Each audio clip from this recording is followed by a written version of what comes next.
In this simple video tutorial, I'm going to share with you how to download Snapchat on your PC or laptop. This offers the advantage of a larger display which enhances the experience of viewing photos, videos and messages compared to a mobile screen. It also improves multitasking as users can switch between apps or tasks seamlessly. Now get the Snapchat application on your PC, simply head to your Microsoft Store. I assume y'all logged into your Microsoft account. Now simply head to the search bar and search for Snapchat. You will see the Snapchat application. Simply click on Get. It's always right here. And since I already downloaded the application, it shows open. Click on Get to start downloading.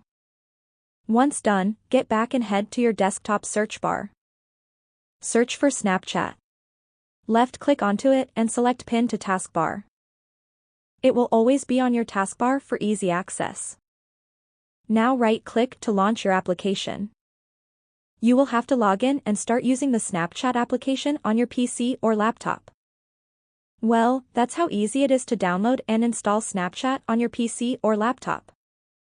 If you have any questions, just let me know in the comments section down below. Please don't forget to leave a like, share and subscribe for more video tutorials like this one.